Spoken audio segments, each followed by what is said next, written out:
وأشهد أن محمدا عبده ورسوله أرسله بالهدى ودين الحق ليظهره على الدين كله ولو كره المشركون. اللهم صل على محمد وعلى آل محمد كما صليت على إبراهيم وعلى آل إبراهيم إنك حميد مجيد. اللهم بارك على محمد وعلى آل محمد كما باركت على إبراهيم وعلى آل إبراهيم إنك حميد مجيد. أما بعد فإن خير الحديث كتاب الله وخير الهدي هدي محمد صلى الله عليه وسلم وشر الأمور محدثاتها وكل محدثة بدعة وكل بدعة ضلالة وكل ضلالة في النار. يا أيها الذين آمنوا اتقوا الله حق تقاته ولا تموتن إلا وأنتم مسلمون. أعوذ بالله من الشيطان الرجيم. بسم الله الرحمن الرحيم. ولا تقربوا الزنا إنه كان فاحشة وساء سبيلا. ഏറെ സ്നേഹം നിറഞ്ഞ സത്യവിശ്വാസികളെ, ജീവിതത്തിന്റെ എല്ലാ രംഗങ്ങളിലും, പ്രത്യേകിച്ച് രഹസ്യ ജീവിതത്തിൽ അള്ളാഹുവിന്റെ വിധി വിലക്കുകൾ, നിയമ നിർദ്ദേശങ്ങൾ കൂടുതൽ സൂക്ഷിച്ചുകൊണ്ട് ജീവിക്കണമെന്ന് എന്നോടും നിങ്ങളോടും ഉണർത്തുന്നു, വസിയത്ത് ചെയ്യുന്നു. അല്ലാഹു സുബ്ഹാനഹു വ തആല നമുക്ക് ഓരോരുത്തർക്കും അതിനുള്ള തൗഫീഖ് പ്രദാനം ചെയ്യുമാറാവട്ടെ. സഹോദരങ്ങളെ, നമ്മുടെ ജീവിതത്തിന്റെ ഏത് രംഗങ്ങളിലും നമ്മൾ പാലിക്കേണ്ട മര്യാദകൾ എന്തൊക്കെ എന്ന് കൃത്യമായി പഠിപ്പിച്ചുകൊണ്ടാണ് പ്രവാചകൻ സല്ലല്ലാഹു അലൈഹി വസല്ലം നമ്മോട് വിടവാങ്ങിയിരിക്കുന്നത്. ഒരു വിശ്വാസിയുടെ ജീവിതത്തിൽ സ്പർശിക്കപ്പെടാത്ത, പ്രതിപാദിക്കപ്പെടാത്ത ഒരു വിഷയമില്ല. ഈവൻ ടോയ്ലറ്റിലേക്ക് നമ്മൾ കയറുമ്പോൾ നമ്മൾ സ്വീകരിക്കേണ്ട മര്യാദകൾ എന്താണ്? ഇറങ്ങുമ്പോൾ സ്വീകരിക്കേണ്ട പ്രാർത്ഥന എന്താണ്? തീൻമേശയിൽ നമ്മൾ പാലിക്കേണ്ട മര്യാദ എന്താണ്? ഭാര്യയുമായി വൈവാഹിക ജീവിതം ആരംഭിക്കുമ്പോൾ പാലിക്കേണ്ട കാര്യങ്ങൾ, എല്ലാ കാര്യങ്ങളും നമുക്ക് അള്ളാഹുവിന്റെ പ്രവാചകൻ സല്ലല്ലാഹു അലൈഹി വസല്ലം പഠിപ്പിച്ചു തന്നിട്ടുണ്ട്. അതുകൊണ്ടാണ് തീർച്ചയായും അള്ളാഹുവിന്റെ പ്രവാചകനിൽ നിങ്ങൾക്ക് ഉത്തമ മാതൃകയുണ്ട് എന്ന് ഖുർആൻ പറയുന്നു. ആ മാതൃകയുടെ അടിത്തറയിൽപ്പെട്ട ഒരു പ്രധാനപ്പെട്ട കാര്യമാണ് ഇന്നത്തെ ഖുതുബയിൽ സൂചിപ്പിക്കുന്നത്. പലപ്പോഴും നമ്മൾ അറിയാതെ, അല്ലെങ്കിൽ സാധാരണവൽക്കരിക്കപ്പെടുന്ന ഒരു തിന്മയായി മാറിയ ഒരു തിന്മയാണ് കണ്ണുകൊണ്ടുള്ള വ്യഭിചാരം. സോഷ്യൽ മീഡിയ സംവിധാനങ്ങൾ കാര്യക്ഷമതയിലേക്ക് വന്നതോടുകൂടി അത് ഉപയോഗിക്കാത്ത ആരും തന്നെയില്ല, അത് ഷെയർ ചെയ്യാത്ത ആരുമില്ല. അപ്പൊ കണ്ട് കേട്ട് തെറ്റിന്റെ ഗൗരവം നമുക്ക് നഷ്ടപ്പെട്ടു പോകുന്നുണ്ട്. അപ്പൊ മിമ്പറിൽ കൂടി ഇത്തരം ഉത്ബോധനങ്ങൾ നമ്മൾ കേൾക്കുമ്പോൾ അത് നമ്മുടെ ഹൃദയത്തിന്റെ ഉള്ളിൽ മാറ്റങ്ങൾ ഉണ്ടാവാൻ വേണ്ടിയാണ്. വിശുദ്ധ ഖുർആൻ ഉണർത്തുകയാണ്, വലാ തഖറബുസ് സിന ഇന്നഹു കാന ഫാഹിഷതൻ വസാഅ സബീല. സൂറത്ത് ഇസ്രായിലെ 32-ാമത്തെ വചനമാണ്. വ്യഭിചാരത്തെ സംബന്ധിച്ച് പരാമർശിച്ച കാര്യം ഇതാണ്: നിങ്ങൾ വ്യഭിചാരത്തോട് അടുത്തു പോകരുത്, സമീപിക്കരുത്. ചെയ്യരുത് എന്നല്ല പറഞ്ഞത്, സമീപിക്കാൻ പാടില്ല.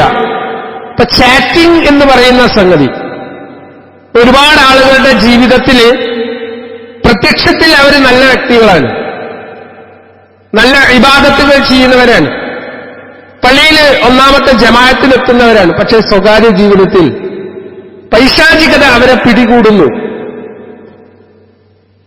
നാവുകൊണ്ട് വ്യഭിചരിക്കുന്നവരുണ്ട്, കണ്ണുകൊണ്ട് വ്യഭിചരിക്കുന്നവരുണ്ട്, കൈകൊണ്ട് വ്യഭിചരിക്കുന്നവരുണ്ട്, നടന്ന് അതിനുവേണ്ടി പോകുന്നവരുണ്ട്. ഇപ്പൊ വ്യഭിചാരം എന്ന് പറയുന്നത് ഒരൊറ്റ കർമ്മമല്ല, അതിനു വേണ്ടിയിട്ട് വ്യത്യസ്ത ഘട്ടങ്ങളുണ്ട്. അതുകൊണ്ട് ഖുർആൻ പറയുന്നു, വലാ തഖറബുസ് സിന, നിങ്ങൾ വ്യഭിചാരത്തോട് സമീപിച്ചു പോകരുത്. എന്തുകൊണ്ടാണ്? ഇന്നഹു കാന ഫാഹിഷ വസഅ സബീല, തീർച്ചയായും അത് ഒരു നീചവൃത്തിയാണ്, മോശമായ മാർഗവുമാണ്. അപ്പൊ അതിനോട് ബന്ധപ്പെട്ട അതുണ്ടാക്കുന്ന കുറെ ദുരന്തങ്ങളുണ്ട്. ഇന്ന് നമ്മുടെ സമൂഹത്തിൽ നമ്മൾ അത് അനുഭവിച്ചുകൊണ്ടിരിക്കുന്നു. ഒന്നാമത്തെ സംഗതി, അതൊരു കേവലം പാപമല്ല, വൻപാപങ്ങളിൽ എണ്ണപ്പെട്ട കാര്യമാണ് വ്യഭിചാരം.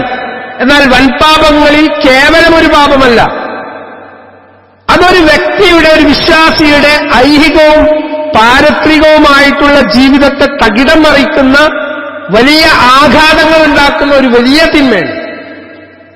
ഒരാളെ ജീവിതം ദുനിയാവും ഹസ്റത്ത് ദുനിയാവൽ ആഖിറ, ദുനിയാവും പോയി ആഖിറത്തും പോയി, അങ്ങനത്തെ പാപാണത്. ഇത് ചെയ്യുന്ന ആളുകളെ സംബന്ധിച്ചിടത്തോളം ആത്മീയമായിട്ട് അവർ തകർന്ന് തെരിപ്പണമാവുന്നു. ഒരു മനുഷ്യന്റെ ജീവിതത്തിലെ ഏറ്റവും വലിയ നന്മ എന്താണ്? ഏകദൈവ വിശ്വാസമാണ്, ആത്മീയമായ ഉത്കർഷതയാണ്, ആത്മീയമായ ചൈതന്യമാണ്. ഞാൻ എന്റെ റബ്ബിന് വേണ്ടി അവന്റെ തൃപ്തി കരസ്ഥമാക്കാൻ വേണ്ടി ആരാധനകൾ നിർവഹിക്കുന്നു.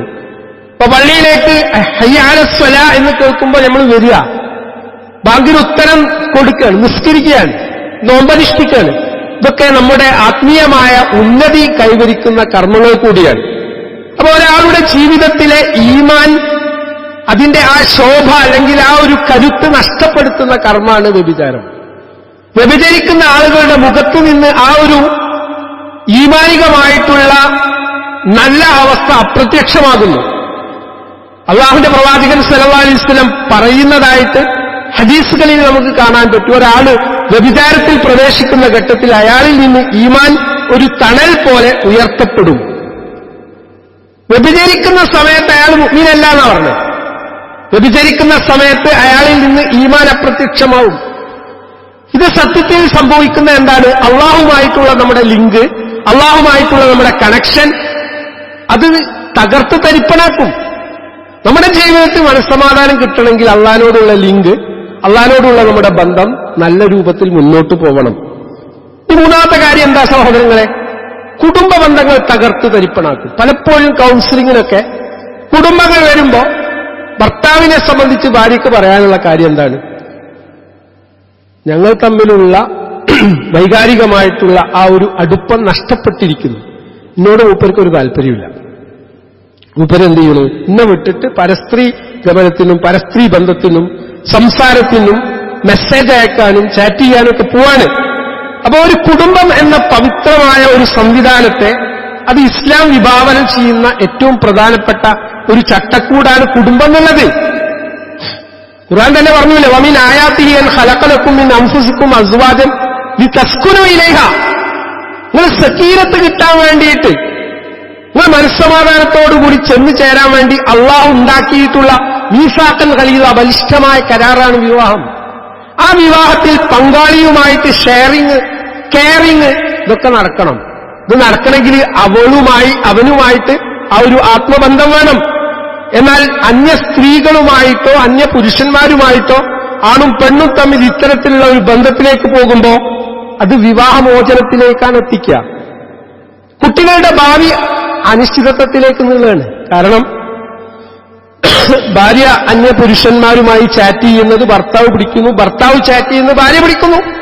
ഇത് രണ്ടാളും അങ്ങോട്ടും ഇങ്ങോട്ടും പിടിക്കുമ്പോ സ്വാഭാവികമായി വീട്ടിൽ കലഹങ്ങൾ പ്രത്യക്ഷപ്പെടുന്നു. പാപ്പിയും തമ്മിൽ ഏതു നേരം കച്ചറയാണ്. ഈ കച്ചറ എന്തിനാണെന്ന് കുട്ടിക്കറിയില്ല, പക്ഷെ ബാപ്പക്കറിയാം അല്ലെങ്കിൽ ഉമ്മക്കറിയാം. അപ്പൊ കുടുംബത്തിൽ ഛിദ്രത ഉണ്ടാവുകയാണ്. മക്കളെ മുമ്പിൽ എന്ത് സംസാരിക്കണം, ഭാര്യന്റെ മുമ്പ് എന്ത് സംസാരിക്കണം, ഭർത്താവിന്റെ മുമ്പ് എന്ത് സംസാരിക്കണം, ലക്കും ലഗാനും നഷ്ടപ്പെടുന്ന, വിവേകം നഷ്ടപ്പെടുന്ന ഒരവസ്ഥ വ്യഭിചാരം ഉണ്ടാക്കും. കുടുംബത്തിൽ സമാധാനവും സന്തോഷവും ഉണ്ടാവില്ല. ഇതാരാ കൊണ്ടുവരുന്നത്? പിശാചാണ്. അപ്പൊ പിശാചിന്റെ കെണിയിൽ അകപ്പെടാതിരിക്കാൻ നമ്മൾ ശ്രദ്ധിക്കുക. വ്യഭിചാരം എന്ന് പറയുമ്പോൾ നമ്മള് സ്ത്രീയുമായിട്ട് പരസ്ത്രീ ഗമനത്തിന് പോയി എന്നുള്ളത് മാത്രമല്ല വ്യഭിചാരം. ഒരു പെണ്ണിനെ ആഗ്രഹത്തോടുകൂടി നിരന്തരം നോക്കുന്നു, അത് വ്യഭിചാരാണ്.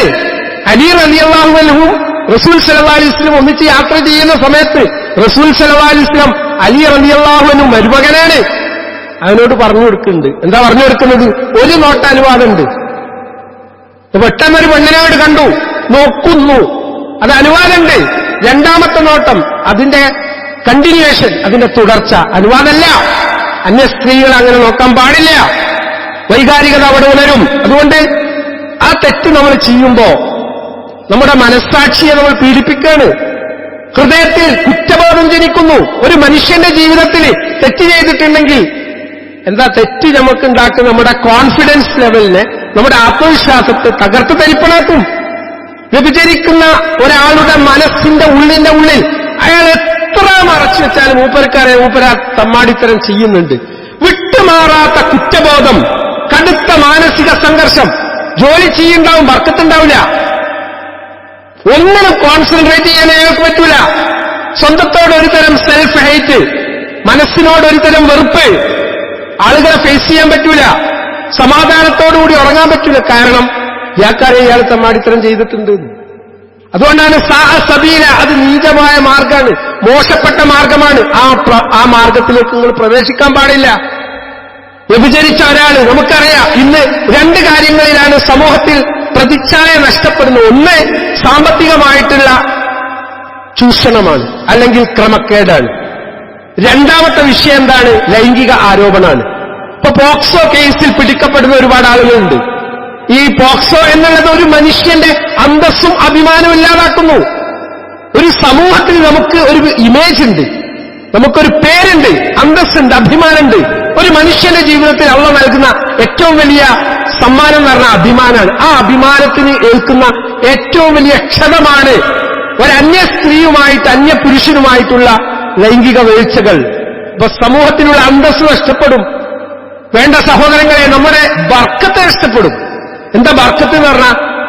ചെറിയ കുടുംബമാണ്, ചെറിയ വീടാണ്, ചെറിയ കച്ചവടമാണ്, ചെറിയ ജോലിയാണ്, പക്ഷേ ഉള്ളതിൽ തൃപ്തിയുണ്ട്, സമാധാനമുണ്ട്, ബർക്കത്തുണ്ട്. കാരണം അള്ളാഹു ആ സമയത്തിനും ആരോഗ്യത്തിനും സമ്പത്തിനും മക്കൾക്കും ഒക്കെ ബർക്കത്ത് സപ്ലൈ ചെയ്തിട്ടുണ്ട്. എന്നാൽ ഈ തമ്മാടിത്തരം ചെയ്യുന്ന ആളുകളെ സംബന്ധിച്ചിടത്തോളം ഇഷ്ടംപോലെ മുതലുണ്ടായിരിക്കും, സമ്പത്തുണ്ടാകും, വീടുണ്ടാകും, കാറുണ്ടാകും, സൗകര്യം ഉണ്ടാവും, ഒക്കെ ഉണ്ടാവും.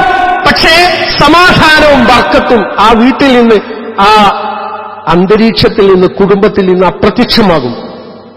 ആരോഗ്യത്തിന് ഒരുപാട് പ്രശ്നങ്ങളുണ്ടാവും. നമുക്കറിയാം എയ്ഡ്സ് എന്നുള്ള മാരകമായ രോഗം, അതുമാത്രമല്ല രോഗം STD എന്ന് പറയും, സെക്സ്വലി ട്രാൻസ്മിറ്റഡ് ഡിസീസസ്, ലൈംഗികമായ രോഗങ്ങൾ, സിഫിലിസ്, ഗൊണോറിയ, അതുപോലെയുള്ള ഒരുപാട് രോഗങ്ങളുണ്ട്, രതിജന്യ രോഗങ്ങൾ.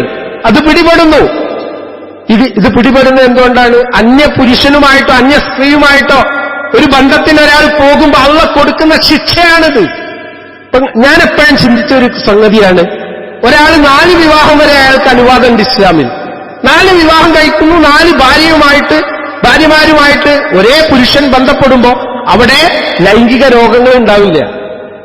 ശരിക്കും ശ്രദ്ധിക്കേണ്ട വിഷയമാണ്. എന്നാൽ അതേ പ്രോസസ്, അതേ പ്രക്രിയ അന്യ സ്ത്രീയുമായിട്ട് പല പുരുഷ സമ്പർക്കമോ പരസ്ത്രീ ഗമനമോ സംഭവിക്കുമ്പോൾ അവിടെ രോഗം വരുന്നു. അപ്പൊ ഒന്ന് അനുവാദമുള്ളതാണ്, ഒന്ന് നിരോധിക്കപ്പെട്ടതാണ്. വേറെ ഒരു വിഷയം എന്താ പറയുക, നിങ്ങള് ആരോഗ്യ പ്രശ്നം പോലെ തന്നെ ഇപ്പൊ വാപ്പാരമ്മാരാ അല്ലേ? എന്റെ വാപ്പങ്ങളല്ല, എന്റെ ഉമ്മങ്ങളല്ല. ഈ പ്രശ്നം ഒരു കുടുംബത്തിൽ വന്നാൽ പിന്നെ DNA ടെസ്റ്റ് ചെയ്യാനും ജനിതക പരിശോധനക്കൊക്കെ വിധേയമാണ്. എന്റെ ബാപ്പ ഉമ്മ എന്നുള്ള ഒരു കൺസെപ്റ്റ് ഉണ്ട്. വ്യഭിചാരത്തിൽ പോകുന്ന ഉമ്മ വ്യഭിചരിക്കാൻ പോയി, അല്ലെങ്കിൽ ഉപ്പ വ്യഭിചരിക്കാൻ പോയാൽ സ്വാഭാവികമായിട്ട് ഒരു പരമ്പരയുടെ നാശമാണ് അവിടെ സംഭവിക്കുന്നത്. ഹറാമായിട്ടുള്ള കാര്യമാണ്. അതുകൊണ്ട് പിതൃത്വം, ബാപ്പ ആര് എന്നുള്ള ടെസ്റ്റിന് വിധേയമാകുന്നു, അല്ലെ ഉമ്മാര്. ഈ ഒരവസ്ഥ പ്രിയപ്പെട്ടവരെ, വ്യഭിചാരം ഉണ്ടാക്കുന്ന ഭൗതികമായ നഷ്ടമാണ്. ഈ പരലോകത്താണ് ഏറ്റവും വലിയ നഷ്ടം. മിഅ്റാജിന്റെ യാത്രയിൽ പ്രവാചകൻ സല്ലല്ലാഹു അലൈഹി വസല്ലം കത്തുന്ന ഒരു അടുപ്പ്, അഗ്നിയുടെ അടുപ്പ് കാണുകയാണ്. ആ യാത്രയിൽ പ്രവാചകൻ സല്ലല്ലാഹു അലൈഹി വസല്ലം കണ്ടൊരു ദൃശ്യം എന്താ വെച്ചാൽ, മുകൾ ഭാഗം ഇടുങ്ങിയ, താഴ്ഭാഗം വീതിയുള്ളതായിട്ടുള്ള ഒരു വലിയ അടുപ്പ്. ആ വലിയ അടുപ്പിന് സമാനമായ സ്ഥലത്ത് നഗ്നരായിട്ടുള്ള ആണും പെണ്ണും അതിലേക്ക് കടന്ന് വെന്തുരുകയാണ്. അപ്പോ ഈ അഗ്നിജ്വാലകൾ ഉയർന്ന സമയത്ത് ആണും പെണ്ണും അലറി വിളിക്കുന്നു. എന്നിട്ട് മുകളിലേക്ക് അവർ ഉയരുകയാണ്. തീ അണയുന്ന സമയത്ത് വീണ്ടും താഴേക്ക് പതിക്കുകയാണ്. വ്യഭിചരിച്ച ആണും പെണ്ണുമാണ് ഇത് എന്ന് പ്രവാചകൻ സല്ലല്ലാഹു അലൈഹി വസല്ലമക്ക് ജിബ്രീൽ അലൈഹിസ്സലാം പറഞ്ഞു കൊടുക്കുക. ദുനിയാവില് സ്വകാര്യമായിട്ട് റൂമിലിരിക്കുമ്പോ അന്യ സ്ത്രീകളുമായിട്ട് ഇത്തരത്തിലുള്ള ചാറ്റിങ്ങിൽ ഏർപ്പെടുന്ന ആളുകൾ മനസ്സിലാക്കേണ്ട കാര്യമാണ്, ആരുമില്ല എന്ന് വിചാരിച്ച് നമ്മൾ ഈ പണി ചെയ്യുമ്പോ വഹുവൽ ഖാഹിറു ഫൗക ഇബാദി, നമ്മുടെ മുകളിൽ അള്ളണ്ട് എന്നുള്ളൊരു ബോധം നമുക്ക് നഷ്ടപ്പെടുമ്പോ പിശാച് നമ്മളെ കൊടുക്കും. ഇന്ന് ഹണി ട്രാപ്പ് എന്നുള്ളൊരു ട്രാപ്പ്, നമ്മളൊക്കെ കേട്ട ട്രാപ്പാണ്. എന്താ ട്രാപ്പ്? ഏതോ ദിക്കിലുള്ള, ഏതോ സംസ്ഥാനത്തോ ഏതോ നാട്ടിലുള്ള ഒരു പെണ്ണ് അവൾ വിളിക്കുക, ഫോണിൽ കൂടി വീഡിയോ കോൾ വിളിക്കാന്. എന്നിട്ട് അവളുടെ നഗ്നമായ ശരീരം ദർശിക്കാനുള്ള അവസരം ഈ വിളിക്കുന്ന ആൾക്ക് ഉണ്ടാക്കി കൊടുക്കാണ്. ഇയാൾ ലൈംഗികമായി ഉത്തേജിക്കപ്പെടുന്നു, സ്വാഭാവികമായിട്ട് അയാൾ അതിൽ ഏർപ്പെടുന്നു. ഇതൊക്കെ അവിടെ റെക്കോർഡ് ചെയ്യുക ഫോണിൽ കൂടി. പിന്നെ ബ്ലാക്ക്മെയിൽ ചെയ്യാൻ, എനിക്ക് 5 ലക്ഷം വേണം, 10 ലക്ഷം വേണം. ഇങ്ങനെയുള്ള ആളുകൾ ആരാന്നറിയുന്നത്? നമ്മൾ വിചാരിക്കും അതേതോ ആളുകൾ, പാവപ്പെട്ട അല്ലെങ്കിൽ മുതലാളിമാരെ അല്ല. നിസ്കരിക്കുന്ന, നോമ്പ് നോക്കുന്ന, ആരാധനകളിൽ മുഴുകുന്ന നമ്മെപ്പോലുള്ള ആളുകളെ ഇത്തരം ട്രാപ്പുകളിൽ ട്രാപ്പ് ചെയ്യാൻ വേണ്ടിയിട്ട് ഹണി ട്രാപ്പുകൾ ഒരുക്കപ്പെടുന്നുണ്ട്. അത് പൈശാചികാണ്. അത് നമ്മൾ മനസ്സിലാക്കണം. അതുകൊണ്ടാണ് വിശുദ്ധ ഖുർആൻ നമ്മോട് പറയുന്നത് വലാ തഖ്റബു സിന, നിങ്ങൾ സിനയോട് അടുത്തു പോകരുത്. ഇന്നഹു കാന ഫാഹിഷതൻ വസാഅ സബീല, തീർച്ചയായും അതൊരു നീച്ച വൃത്തിയും മോശമായ മാർഗവുമാണ്. അപ്പൊ അതിലേക്ക് നയിക്കുന്ന ഒരു സ്ഥലത്തും നമ്മൾ ഉണ്ടായിപ്പോകരുത് എന്നുള്ള ഒരു വലിയ മെസ്സേജ് അള്ളാഹുവിന്റെ പ്രവാചകൻ സല്ലല്ലാഹു അലൈഹി വസല്ലം നമുക്ക് പഠിപ്പിക്കുന്നുണ്ട്. പ്രിയപ്പെട്ടവരെ, പ്രവാചകൻ സല്ലല്ലാഹു അലൈഹി വസല്ലം ഇസ്രാ മിഅ്റാജ് യാത്ര നടത്തിയ സമയത്ത് ചീഞ്ഞ മാംസം ഭക്ഷിക്കുന്ന ഒരു വിഭാഗം ആളുകളെ കണ്ടിട്ടുണ്ട്. നല്ല മാംസം അവിടെ ഒരു ദൃശ്യം എന്താണ്? ഒരു വശത്ത് പുതുമയുള്ള മാംസമുണ്ട്, മറുഭാഗത്ത് ദുർഗന്ധം വമിക്കുന്ന ചീഞ്ഞ മാംസമുണ്ട്. ഒരു വിഭാഗം ആളുകൾ ആ മാംസം, നല്ല മാംസം ഉപേക്ഷിച്ചിട്ട് ചീഞ്ഞ നാറുന്ന മാംസം ഭക്ഷിച്ചുകൊണ്ടിരിക്കുന്നു. ഇവർ എന്റെ സമുദായത്തിലുള്ള വ്യഭിചാരികളാണ് എന്ന് റസൂൽ സല്ലല്ലാഹു അലൈഹി വസല്ലം മനസ്സിലാക്കുകയാണ്. നിങ്ങളൊന്ന് ആലോചിക്കാന്, നല്ല ഭാര്യയുണ്ട്, സുന്ദരിയാണ്, സുശീലയാണ്, എല്ലാ അർത്ഥത്തിലും അവൾ ഓക്കെയാണ്. എന്നാൽ ആ പെണ്ണിനെ വിട്ടിട്ട് മറ്റ് സ്ത്രീകളെ തേടുന്ന പുരുഷന്മാർ മനസ്സിലാക്കുക. അതുപോലെ തന്നെ സ്വന്തം ഭർത്താവിനെ വിട്ട് മറ്റ് പുരുഷന്മാരെ അന്വേഷിക്കുന്ന സ്ത്രീകളും മനസ്സിലാക്കേണ്ടത് ഇത് വലിയ പാതകമാണ്. അള്ളാഹുവെ സൂക്ഷിക്കുന്ന ഒരു വ്യക്തിക്ക് ഒരിക്കലും ഈ ഒരു തിന്മ ചെയ്യാൻ പറ്റുകയില്ല. അള്ളാഹു സുബ്ഹാനഹു തആല ഇത്തരത്തിലുള്ള പാപങ്ങളിൽ നിന്ന് അകന്ന് ജീവിക്കാനുള്ള മഹാഭാഗ്യം നമുക്ക് എല്ലാവർക്കും പ്രദാനം ചെയ്യുമാറാവട്ടെ.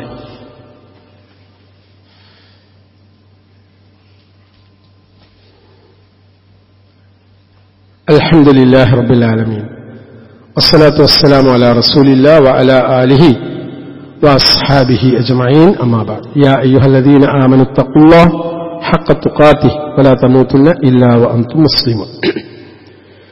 സ്നേഹം നിറഞ്ഞ സത്യവിശ്വാസികൾ, അള്ളാഹുവെ സൂക്ഷിച്ച് ജീവിക്കണമെന്ന് ഒരിക്കൽ കൂടി ഉണർത്തുന്നു, വസിയത്ത് ചെയ്യുന്നു. 3 വിഭാഗം ആളുകൾ അള്ളാഹുവിന്റെ പ്രവാചകൻ സല്ലല്ലാഹു അലൈഹി വസല്ലം പറയാണ്, അള്ളാഹു അവരെ ഫേസ് ചെയ്യൂല, അള്ളാഹു അവരെ അഭിമുഖീകരിക്കൂല, ഓരോ മുഖത്ത് നോക്കൂല, ഓരോട് സംസാരിക്കൂല. അപ്പൊ നമ്മൾ ഒരു സ്ഥലത്തേക്ക് ചെല്ലുക, ഒരു വീട്ടിലേക്ക് ചെല്ലുക. വീട്ടിലേക്ക് ചെല്ലുമ്പോൾ ആ വീട്ടിലുള്ള ആള് നമ്മളെ നോക്കണില്ല, സംസാരിക്കണില്ല, അവിടെ ഇറങ്ങി മൈൻഡ് ചെയ്യില്ല. എത്ര വലിയ ഡിസ്റെസ്പെക്റ്റ് ആയിരിക്കും, അല്ലെങ്കിൽ എത്ര വലിയ ഇൻസൾട്ട് ആയിരിക്കും അത്. ഈ പ്രപഞ്ചത്തിന്റെ സൃഷ്ടാവ്, നമ്മുടെ സൃഷ്ടാവ്, ഈ ലോകം മുഴുക്കെ നിയന്ത്രിക്കുന്ന അള്ളാഹ്. ഒരു വിശ്വാസി ആഗ്രഹിക്കുന്ന ഏറ്റവും വലിയ ആഗ്രഹം എന്താ വെച്ചാൽ നാളെ പരലോകത്ത് അള്ളാഹുവെ കണ്ടുമുട്ടുക എന്നുള്ളതാണ്. ഇപ്പൊ നമുക്ക് കാണാൻ പറ്റൂല, നാളെ പരലോകത്ത് വെച്ച് നമ്മൾ അള്ളാഹിനെ കാണുന്നു. ഇതാണ് ഒരു വിശ്വാസിയുടെ ജീവിതത്തിലെ ഏറ്റവും വലിയ സന്തോഷം. ആ സന്തോഷം തടയപ്പെടുന്ന 3 വിഭാഗം ആളുകൾ. അവരിൽ ഒരാൾ ആരാന്നറിയോ? റസൂൽ സല്ലല്ലാഹു അലൈഹി വസല്ലം പറയുന്നത് വയസ്സായിട്ടും വ്യഭിചരിക്കുന്ന ആളാണ്. യുവാവിനെ കുറിച്ചല്ല അവിടെ പറഞ്ഞത്. പ്രായം അങ്ങേയറ്റത്തെത്തിയിട്ട് എന്നിട്ട് മൂപ്പർക്ക് ഈ ലൈംഗികമായ തൃഷ്ണയും ചിന്തയും മാറിയിട്ടില്ല. അയാൾ സ്വർഗത്ത് കയറൂല എന്നാ പറഞ്ഞത്. അള്ളാഹ് അയാളോട് സംസാരിക്കില്ല. ഇത്തരം തെറ്റായ വഴികൾ നമ്മൾ തെരഞ്ഞെടുക്കാതിരിക്കാൻ അള്ളാഹിന്റെ പ്രൊട്ടക്ഷൻ, അള്ളാഹിന്റെ സംരക്ഷണം നമുക്ക് ഉണ്ടാവണം. അതുകൊണ്ട് സഹോദരങ്ങളെ നമ്മൾ മനസ്സിലാക്കേണ്ടത് ഈ വ്യഭിചാരം എന്നുള്ളത്, കണ്ണുകൊണ്ടുള്ള വ്യഭിചാരം ഉണ്ടാക്കുന്ന ഏറ്റവും വലിയ വിന എന്താ പറയുന്നത്? അത് ദാരിദ്ര്യം വിളിച്ചു വരുത്തുന്നു. അതൊരു കടാണ്, ഒരു കടാണത്. നമ്മുടെ ജീവിതത്തിൽ ആ തെറ്റ് വന്നു പോയിട്ടുണ്ടെങ്കിൽ അത് നമ്മുടെ ജീവിതത്തിൽ ബർക്കത്ത് നഷ്ടപ്പെടുത്തും, നമ്മുടെ ആയുസ്സിനെ കുറക്കും, ദാരിദ്ര്യം കൊണ്ടുവരും. ഒരു മനുഷ്യന്റെ ജീവിതത്തിൽ ഐശ്വര്യം നഷ്ടപ്പെടും, തിന്മകളിലേക്കുള്ള വാതിൽ തുറക്കപ്പെടും. ആ തെറ്റ് ചെയ്യുന്ന ആളുകൾ പിന്നെ എന്ത് തെറ്റ് ചെയ്യും? വ്യഭിചരിക്കാൻ പറഞ്ഞാൽ അയാള് മറ്റു തെറ്റുകളൊന്നും അയാൾക്ക് വിഷയാവില്ല. കള്ളം പറയാൻ പ്രേരിപ്പിക്കപ്പെടും. ഭാര്യനോട് എങ്ങോട്ടാ പോയത്? വേറെ ഏതോ പെണ്ണിന്റെ അടുത്തേക്ക് പോയാ, ബാംഗ്ലൂർ പോയതാണ്, അല്ലെങ്കിൽ മൈസൂർ പോയതാണ്. ഇതുദ്ദേശിച്ചാണോ എന്റെ യാത്ര?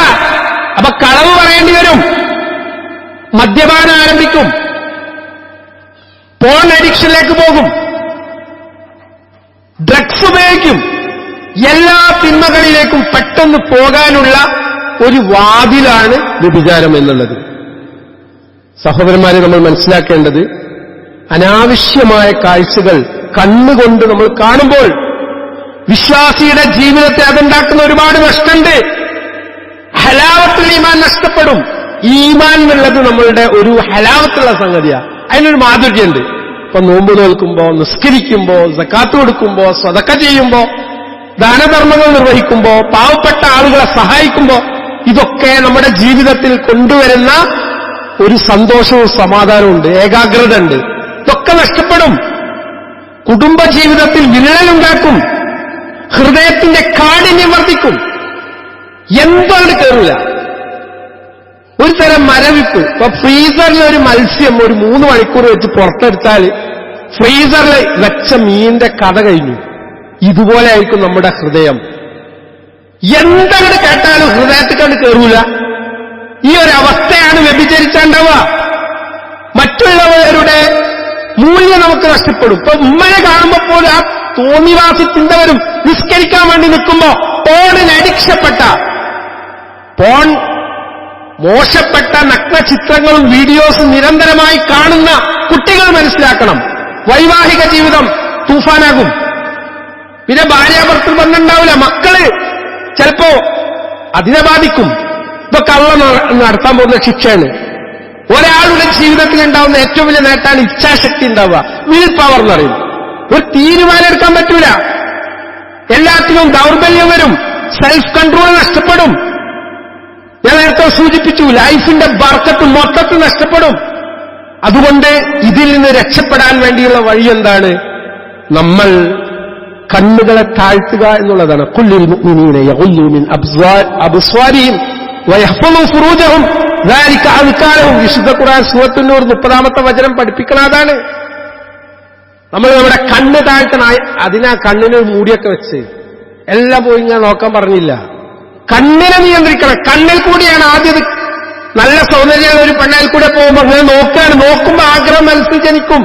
പിന്നെ ആ ചിന്ത, ആ വിചാരം, അത് പൂർത്തീകരിക്കാനുള്ള കാര്യത്തിലേക്കാണ് നമ്മൾ പ്രവേശിക്കുക. അതുകൊണ്ട് അള്ളാഹു എന്നെ ദർശിക്കുന്നു, അള്ളാഹു എന്നെ കാണുന്നു, അള്ളാഹു എന്റെ മുകളിലുണ്ട് എന്നുള്ള ചിന്ത മുറാഖബ എന്നതിന് പറയാം. എപ്പോഴും you are under surveillance of CCTV എന്ന് നമ്മൾ കേൾക്കുമ്പോൾ അവിടെ CCTV ഉണ്ട്. നമ്മൾ മനസ്സിലാക്കേണ്ടത് നിങ്ങൾ 24 മണിക്കൂറും അള്ളാഹുവിന്റെ നിരീക്ഷണത്തിൽ. ഈ ഒരു ചിന്തയാണ് തെറ്റിൽ നിന്ന് നമ്മെ തടയേണ്ടത്. പിന്നെ നമ്മുടെ മൊബൈൽ ഫോണിൽ അത്തരത്തിലുള്ള കാര്യങ്ങൾ കാണാതിരിക്കാനുള്ള ഡിജിറ്റൽ കൺട്രോൾ നമ്മൾ കൊണ്ടുവരണം. മക്കൾക്ക് ഉണ്ടാക്കി കൊടുക്കണം. പാപ്പാരത് പോയി കാണുമ്പോൾ കുട്ടികൾ സ്വാഭാവികമായിട്ടും കാണും. അതുകൊണ്ട് ശൈത്താനിയത്ത് എപ്പോഴും കടന്നു വരിക ഒറ്റയ്ക്കിരിക്കുമ്പോഴാണ്. അതുകൊണ്ട് ഒറ്റയ്ക്കിരിക്കാതിരിക്കുക, ഏകാന്തത ഒഴിവാക്കുക, അള്ളാഹിനോട് പ്രാർത്ഥിച്ചുകൊണ്ടിരിക്കുക, ദിക്റുകൾ വർദ്ധിപ്പിക്കുക, വിശുദ്ധ ഖുർആനുമായിട്ടുള്ള നമ്മുടെ ബന്ധം വർദ്ധിപ്പിക്കുക. അതിന് സബ്സ്റ്റിറ്റ്യൂട്ടായിട്ട് പകരമായിട്ടുള്ള മറ്റ് നല്ല കാര്യങ്ങൾ നമ്മൾ കണ്ടെത്തുക, അതിന് നമ്മൾ എൻഗേജ് ചെയ്യുക. ലൈംഗികമായിട്ടുള്ള ഇത്തരം വികാരങ്ങൾ കൺട്രോൾ ചെയ്യാൻ പറ്റാത്തവരോട് റസൂൽ സല്ലല്ലാഹു അലൈഹി വസല്ലം പഠിപ്പിച്ച നോമ്പ് വിൽക്കാനാണ്. നോമ്പ് എന്നുള്ളത് ഒരു പരിചയമാണ്. നല്ല സുഹൃത്തുക്കൾ, കുട്ടികളെ പ്രത്യേകം ശ്രദ്ധിക്കേണ്ടത്, മോശപ്പെട്ട കുട്ടികളുമായിട്ട് സഹവസിക്കുമ്പോൾ ആ തെറ്റായ കൂട്ടുകെട്ട് നിങ്ങളെ ഇത്തരം പോൺ സൈറ്റുകളിലേക്കും വീഡിയോസിലേക്കും എത്തിക്കും. അപ്പൊ നമ്മളെ മക്കൾക്ക് നല്ല സുഹൃത്തുക്കളാണോ, ഫോണൊന്ന് ഇടയ്ക്ക് പരിശോധിക്കുക. പെട്ടെന്ന് പരിശോധിക്കുമ്പോൾ കാണാൻ പറ്റും അവരുടെ ഗാലറിയിൽ നിന്ന് എന്തൊക്കെയാണ് ഈ കണ്ടുകൊണ്ടിരിക്കുന്നത്.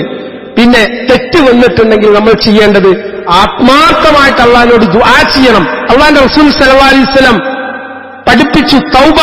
തൗബ എന്ന് പറഞ്ഞാൽ എന്താണ്? കുറ്റബോധം ഉണ്ടാവാം, പിന്നീട് ഒരിക്കലും ആ തെറ്റിലേക്ക് പോവാതിരിക്കുക. എന്നും പ്രാർത്ഥിക്കുക, അല്ലാഹുമ്മ ഇന്നി അഊദു ബിക മിൻ ശർരി സംഇ. അള്ളാഹിന്റെ റസൂൽ സല്ലല്ലാഹു അലൈഹി വസല്ലം പഠിപ്പിച്ച പ്രാർത്ഥനയാണിത്. അല്ലാഹുമ്മ ഇന്നി അഊദു ബിക മിൻ ശർരി സംഇ വമിൻ ശർരി ബസരി വമിൻ ശർരി ലിസാനി വമിൻ ശർരി ഖൽബി വമിൻ ശർരി മനിയി. എന്താണ്? എന്റെ സംഇ, എന്റെ ബസറ്, എന്റെ കേൾവി, എന്റെ കാഴ്ച, ഇതിന്റെ തിന്മകളിൽ നിന്ന് പടച്ചവനെ ഞാൻ നിന്നോട് കാവലിനെ ചോദിക്കുന്നു. എന്റെ നാവിന്റെ ഷർറിൽ നിന്നും തിന്മയിൽ നിന്നും കാവലിനെ ചോദിക്കുന്നു. എന്റെ ഹൃദയത്തിന്റെ തിന്മയിൽ നിന്ന് അല്ലാഹു ഞാൻ നിന്നോട് കാവലിനെ ചോദിക്കുന്നു. എന്റെ ലൈംഗിക അവയവത്തിന്റെ തിന്മയിൽ നിന്നും അല്ലാഹു ഞാൻ നിന്നോട് കാവലിനെ ചോദിക്കുന്നു. ഇതൊക്കെ അള്ളാഹിനോട് ചോദിച്ചാൽ അള്ളാഹു നമുക്ക് നൽകും. അതുകൊണ്ട് വിശ്വാസികൾ പ്രാർത്ഥനാ നിർഭരമായിട്ടുള്ള ജീവിതം നയിക്കാനുള്ള തീരുമാനം എടുക്കണം എന്നുള്ളതാണ് സാന്ദർഭികമായി സൂചിപ്പിക്കുന്നത്. അള്ളാഹു നമ്മിൽ നിന്നൊക്കെ ഇത്തരത്തിലുള്ള തെറ്റുകൾ എല്ലാവരിലും ഉണ്ടാവണം. അതൊക്കെ ആ തെറ്റ് വരാതിരിക്കാനുള്ള മുൻകരുതൽ നമ്മൾ സ്വീകരിക്കുക. തെറ്റ് അള്ളാഹിനോട് മാപ്പ് ചോദിക്കുക, ഒരിക്കലും പിന്നീട് അത് ചെയ്യാതിരിക്കുക. അള്ളാഹു നമുക്കെല്ലാവർക്കും ജീവിതത്തിൽ സംഭവിച്ച അബദ്ധങ്ങൾ, തെറ്റുകൾ, പോരായ്മകൾ പുറത്തു തരികയും ഏറ്റവും സദ്വൃത്തരായ ആളുകളിൽ അള്ളാഹു നമ്മെ ഉൾപ്പെടുത്തി നാളെ സ്വർഗത്തിൽ പ്രവേശിപ്പിക്കുമാറാവട്ടെ. اللهم اغفر للمؤمنين والمؤمنات والمسلمين والمسلمات الأحياء منهم والأموات إنك مجيب الدعوات يا قاضي الحاجات توفنا مسلما والحقنا بالصالحين اللهم أجرنا من النار اللهم أجرنا من النار اللهم أجرنا من النار ربنا تقبل منا إنك أنت السميع العليم وتب علينا إنك أنت التواب الرحيم وصلى الله على محمد وعلى آله وأصحابه أجمعين.